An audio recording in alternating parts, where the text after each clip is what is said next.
Hello everyone, my name is Marco Governali. I am the author of this book right here. You see it on the screen right now. The book's title is It Will Change You, Your Spiritual Truth Revealed.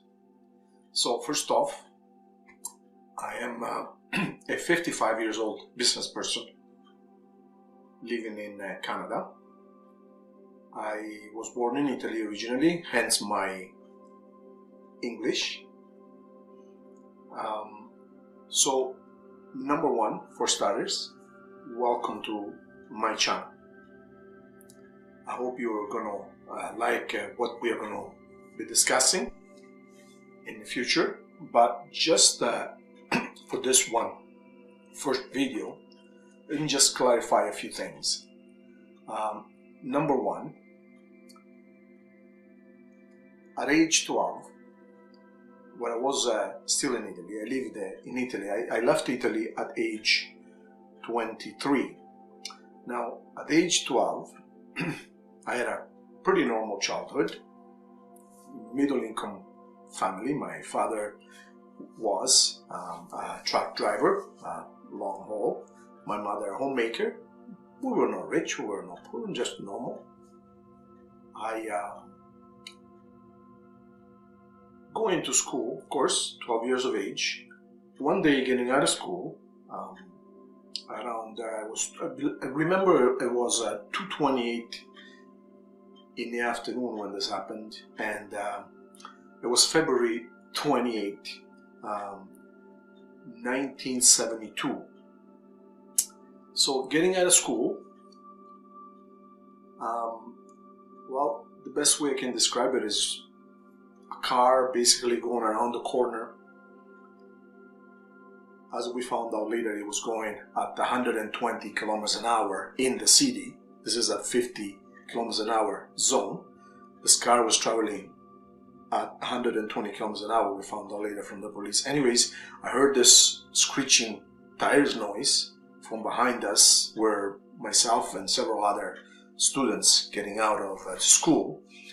So instinctively we turned around basically, and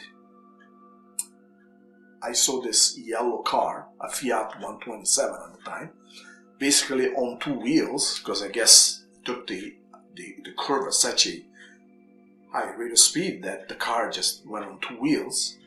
So it was a fairly wide a street we were in, and at first never thought what happened next. I mean, I thought the car was going to actually go to the other end of the street, because the way its nose was pointing opposite from me, so I wasn't worried about it at all at first. But then what happened is there was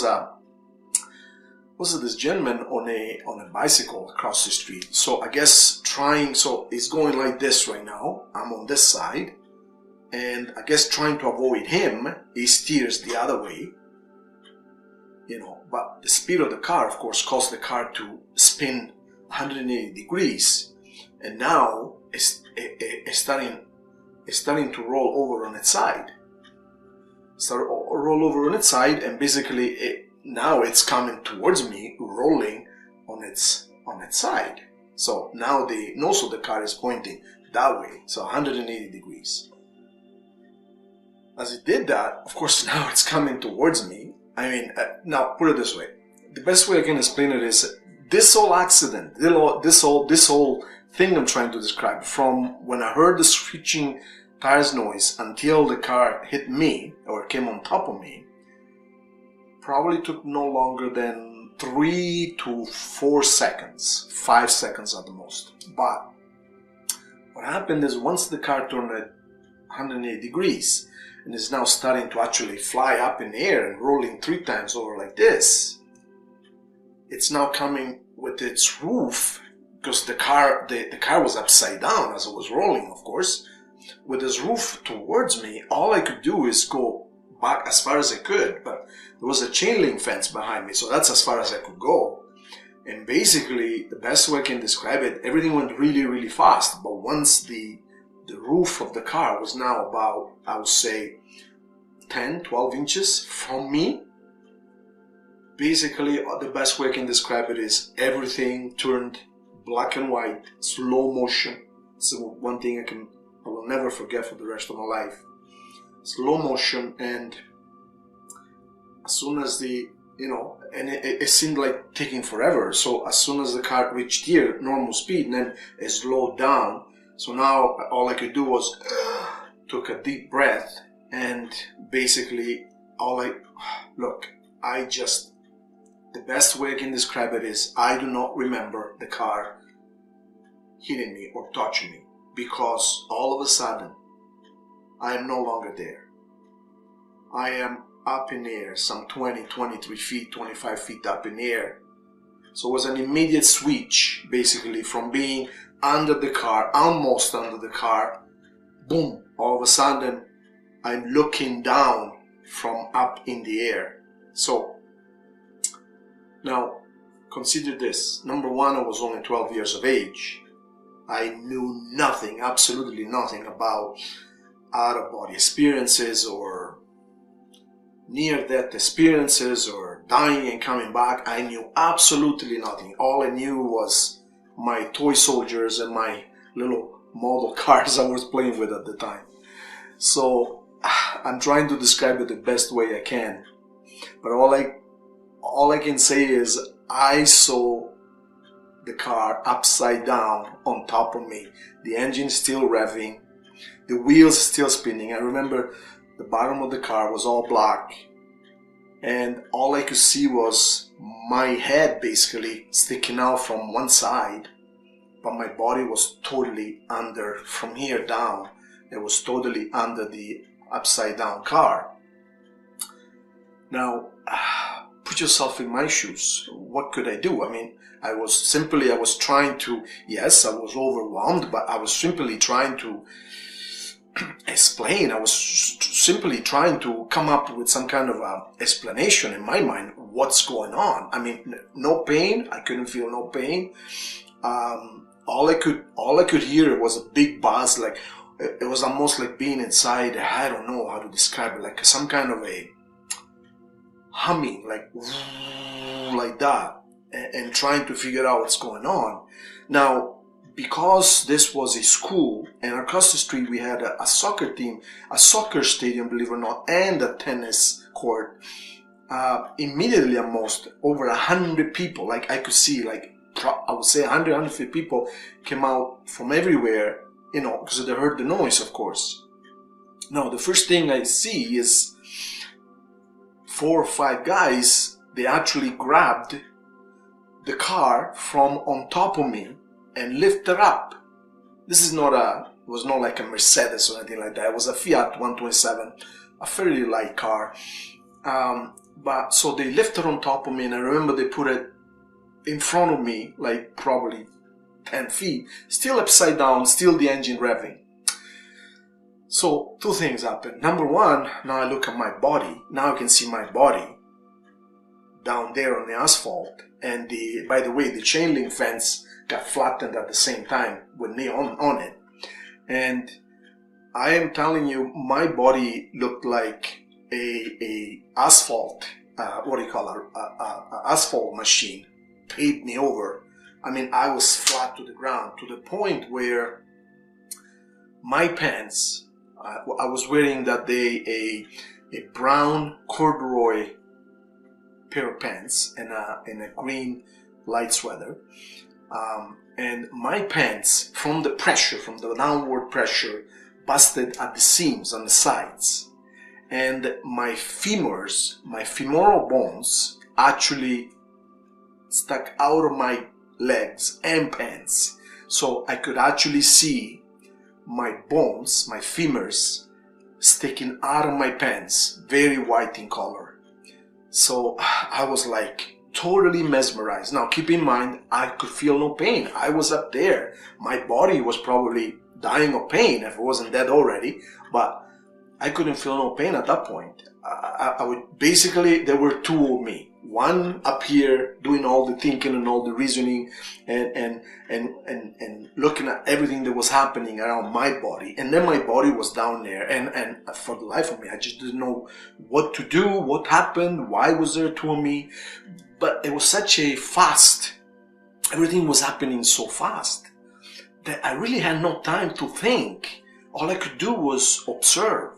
So I remember one of the guys went through the window of the upside down car, shut off the engine, and then they finally turned it right side up. And I remember somebody pulled out the driver. The driver, remember, it was all like, you know, I guess, it was upside down 3 times over, so he couldn't even tell where up and down was anymore. Anyways, they pulled him out of the car, and I don't know if they punched him or they were slapping him. And I remember saying, "What are you doing going so fast? Like, are you crazy?" Anyways, the one thing I will never forget for sure was these 2 ladies right under me, right beneath me, all dressed in black.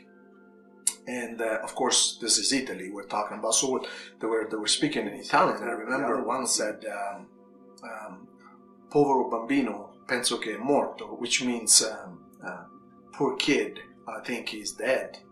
And I said, "Oh my God, what do you mean I'm dead?" Like, again, I couldn't understand what was going on there, but you know, I said, "I'm dead." But anyways, now I can hear an ambulance coming from far away, but because I was up in the air, I could see it from a mile away. So the ambulance comes speeding, and it turns around and it stops next to me.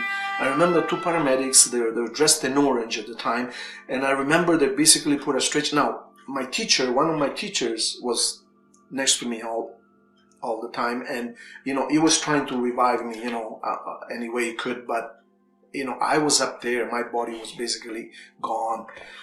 So I remember the paramedics put a stretcher next to me. They actually packed my legs in like this, you know, they went packed my bones in, kind of recomposing me the best they could, and put me on the stretcher and closed the ambulance and sped up towards the hospital. So now I'm still there, up in the air, like hovering over people's heads basically. And I'm thinking, oh my God, what am I supposed to do? But when the ambulance reached about, probably I would say, a kilometer away from the scene of the accident, the hospital was only about 2.5 kilometers from the scene of the accident, you know, and the ambulance was basically disappearing in the horizon, I said, oh my God, what am I supposed to do? What am I supposed to do? Should I stay here? Should I go with my body? And when I said that, the moment I said that, the very instant, it was like, vroom, and I'm inside the ambulance. Now, let me explain this because it's very, very interesting, and I will never forget it, of course. When I did come back in the ambulance and rejoin with my body, it was not an immediate rejoining. Let me explain. The best way I can explain it, and this is how I explain in the book, you know, you remember as a child, perhaps you were inside, perhaps just playing around, you know, your mother or your father gave you a big box, perhaps from a TV or something, and you went inside the box and you made a hole, and so you can see outside, okay? So, well, that's what it felt like. It felt as if my body was a box, not my body. In other words, but this only lasts about 2-3 seconds. In other words, I could see the inside of the ambulance through my orbs, but I was not one with the body yet. And I could discern, I could actually sense the 2 of us still separated. Me, the thinking, the intelligent me, and the body was 2. And then, I don't know how it happens, but I didn't do it. Basically, boom, I became 1, and same as I am now. And of course, I came back in the ambulance, but this of course meant that now I could feel everything my body could feel, and I cannot even explain what I felt. I mean, I started screaming out of my lungs, and I screamed so much from the pain that basically I passed out again. And you know, so it was like they were trying to revive me, and I was passed out from the pain, and then revived me again. So anyways, we got to the hospital. We finally got to the hospital, and I remember they rushed me, of course, in the emergency room, and there were 2 doctors and a nurse, a beautiful blonde nurse, all dressed in white, and 2 doctors, one with the red beard and another one, a younger doctor. So the first thing they did is the 2 doctors were one on either side, and basically my legs were the biggest problem was. My legs were, I was told that afterwards, 32 pieces altogether, my legs, 32. So the nurses over here, the head of my stretcher, and she's comforting me, she's going like this. She didn't say a word. Now that I thought about it afterwards, and she didn't really say anything, but she was just looking at me and smiling, trying to encourage me, and and I, of course, I could see her upside down because I was like this, but I could see her, a beautiful face. I will never forget her. And so I remember the doctors, they said, we cannot give you any anesthetic because you're in shock. So he says, if this is going to hurt. But put it this way, I was in so much pain that it really didn't matter what they did. So they start drilling holes on the sides of my knees, I remember like long rods like that. And then they would, a long bit like that. And then they would insert a chrome steel rod about 10, 11 inches long, and they did that, I believe, 4 or 5, 2 on one side and 3 on the other side, if I remember correctly. And I remember from the pain, I just basically, I screamed and I screamed and I screamed, but, I got to the point where the pain was so overwhelming that it really didn't matter anymore. I don't know if you can understand this, but pain is, I guess, something that once it reaches a certain point and you realize there's nothing you can do, you basically let go and say, okay, well, there's nothing I can do, so you might as well disconnect. And I remember I didn't quite get out of my body again, but I remember I couldn't feel the pain anymore. I disconnected. I shut it off. And this lasted for about, I would say, 7, 8, 10 minutes. Anyways, once they were finished, the nurse, went like this. And I remember she didn't say a word. And at the moment, I didn't really think about that. But now that I, try and put 2 and 2 together, the peculiar thing is this nurse didn't say anything. So anyways, finally they put me on the side, to stabilize me, and the nurse walks out, the doctors walk out, and I'm there for about 20 minutes, half an hour. So, I'm calming down a little bit, but I remember one of the doctors came back, the main doctor, the guy with the beard, and says, how are you? And I says, well, terrible, of course, kind of what question is that? He says, well, we're going to keep you another 20 minutes or so, and they're preparing a room for you. The nurses are preparing a room for you, and we're going to take you there another while. And I said, doctor, can you please send the nurse back in? He says, I want to see her. And he says, what nurse are you talking about? And I says, the blonde nurse was right here. He goes, he looks at me kind of, says, what nurse are you talking about? He says, a blonde nurse? I says, yeah.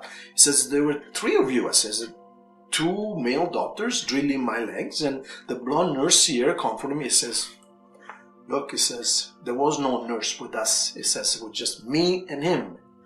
So I says, come on, I says, the blonde nurse, 25, 26 years old, roughly, right here, on the side of my stretcher here on the top. He looked at me and he says, sorry, there was no nurse. And he says, I says, what do you mean there was no nurse? So anyways, that, of course, that is where the strange, peculiar, of course, me getting out of the body under the car was major, but that was, the nurse incident was where this whole chain of strange events started. So this is the introduction of the book. I hope you're gonna be. I hope you're gonna like it, and well, I know you're gonna like it because so far, I mean, the book has been read through the editing phases by about 150 people, and you know, the reviews were just, you know, great, and some people have said it was the best book they ever read in their life, and I'm really thankful for that. Of course, as you can understand, the book was not all my doing. I'm the writer, but the information in the book came over a period of 7 years. Might as well tell you the way it is, you know, from a spirit. His name is Seth, S-E-T-H. Yes, this is the same Seth from the 1970s and early 80s, a series of books with Jane Roberts and Robert Batts. He's the same Seth, and he decided to basically contact me afterwards. And the accident was where this whole thing started from. But you know, then you know, once I basically healed, it took me about 3 years or so, and then I moved to Canada. I think I was around 23 and a half. 6 months later, I was in business, and before you know it, I will explain everything in details later, but now this spirit is contacting me and is starting to, you know, taking me places and teach me things scientific about life, about death, about God, about creation, about a multitude of things. Ranging from UFOs, life after death, out-of-body experiences, what is God's purpose, what we're here for, life after death, reincarnation, look, many different things. Now, of course, each and every one of these topics might seem enormous, of course. I mean, you can write a thousand encyclopedias about the Big Bang itself. You can write 1,000 encyclopedia about life after death, of course, but it's not as complicated as it seems. In other words, yes, they are very complicated subjects, for sure, but once you understand the common denominator, once you understand that there is no way we are going to find a solution to each one of them individually, it's just simply no way. There is not enough millennia in the universe to do so. So there has to be a common denominator. There has to be one seed, one link which ties everything together. And once we understand that link, once we clarify that one single hinge, one single link which joins everything together, things will start falling together. Things will start falling in place, and once things start falling in place, it's like a puzzle. You know, you need 1 hour to get going to find the first piece, and perhaps half an hour to find the second and third.